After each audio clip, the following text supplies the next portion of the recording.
Ang ikalawang aklat ni Samuel, Kabanata 8. Pagkatapos nito, nilusob at nilupig ni David ang mga Pilisteo, kaya't natapos ang paghahari ng mga ito sa lupaing iyon. Nilupig din niya ang mga Moabita, pinahiliran niya ng pahiga ang mga ito, at sa pamagitan ng isang panukat, nagpapasa siya kung sino ang dapat patayin. Bawat 2 sukat ay pinapapatay at ang pangatlong sukat ay pinaliligtas at pinagbabayad ng buwis. Tinalo rin niya si Hadadezer, ang anak ni Haring Rehob ng Soba. Si Hadadezer ay papunta noon sa mga lupain sa baybayin ng ilog Euphrates upang bawiin ang mga lupaing iyon. Sa labanang ito'y 170 kawal na nakakabayo at 20,000 kawal na lakad ang nabilang ni David. Pinilaya niya ang mga kabayo, maliban sa itinara niyang sapat na bilang para humila ng 100 karwahe. Ang napatay nilang tumulong kay Hadadezer na mga taga-Syria buhat sa Damasco ay 22,000. Nasakop din niya ang lugar na ito, kaya nagtayo siya ng mga himpilan sa Aram, malapit sa Damasco, at pinagbuwis niya ang mga taga roon. Sa tulong ni Yahweh, si David ay nagtatagumpay saan man siya magpunta. Ang mga pananggang ginto ni Hadadezer na dala ng kaniyang mga alipin ay sinamsam ni David at dinala sa Jerusalem.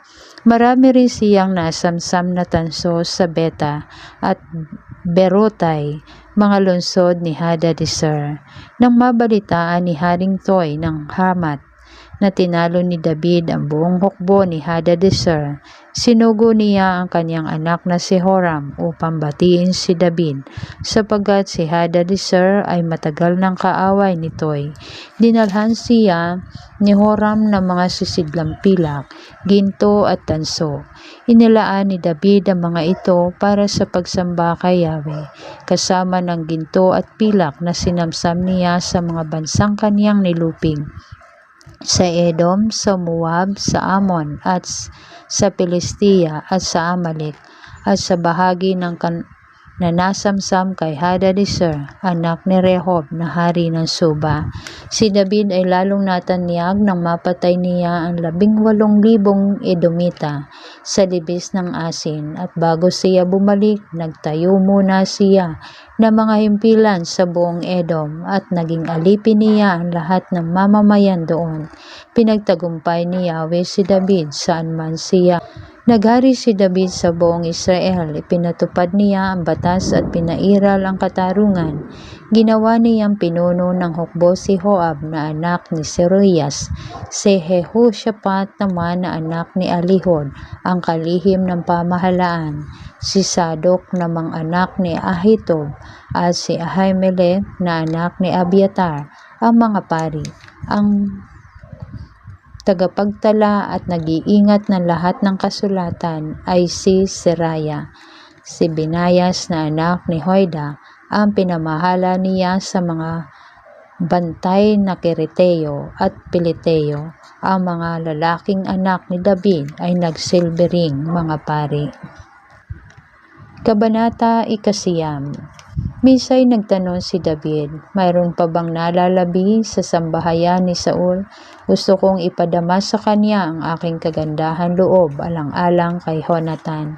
Nang buhay pa si Saul, may alipin siyang Seba ang pangalan, kaya't ipinatawag ito ni David. Paglapit ni Seba, tinanong siya ng hari, "Ikaw ba si Seba?" "Ako nga po, mahal na hari," tugon niya. "May nalalaman ka bang buhay sa sambahayan ni Saul? Gusto ko siyang pakitaan ng mabuti ayon sa aking pangako sa Diyos," wika ng hari. "Mayroon po, si Mephiboset na anak ni Jonathan. Siya po'y isang lumpo," tugon ni Seba. "Saan siya naroon?" tanong muli ng hari. "Nasa Lodibar po, nakatira sa bahay ni Makir na anak ni Amiel," sagot ni Seba. Pinasundo agad ni David si Mephiboset, anak ni Jonathan at apo ni Saul. Nang maiharap siya kay David, siya ay nagpatira pa bilang pagbibigay galang. Ikaw ba si Mephiboset? Tanong ng hari. Ako nga po, mahal na hari, sagot naman ito. Sinabi ni David, huwag kang matakot, gagawin ko ang lahat ng magagawa ko para sa iyo. Alang-alang kay Jonathan, ibabalik ko sa iyo ang lahat ng lupain ng iyong lolong si Saul, at laging nakahanda ang aking hapag para sa iyo. Nagpatira pang muli si Mephiboset at sinabi niya, sino po ako para pag-ukulan ng pansin? Ako'y walang silbi. Tinawag ni David si Seba at sa harapan niya ay sinabi, ibibigay ko sa apo ni Saul ang lahat ng ari-arian, siya at ang kanyang sambahayan.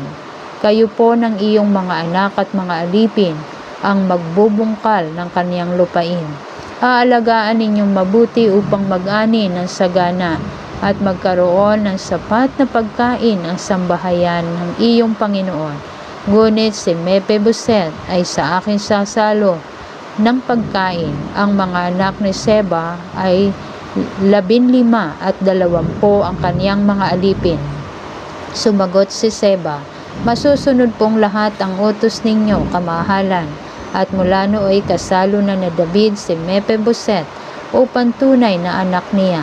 Si Mephiboset ay may bata pang anak na lalaki na ang pangalay Mika. Mula nga noon, ang buong sambahayan ni Seba ay naglingkod kay Mephiboset, kaya napilay ang parehong paa ay nanirahan sa Jerusalem at kasalo ang hari sa pagkain.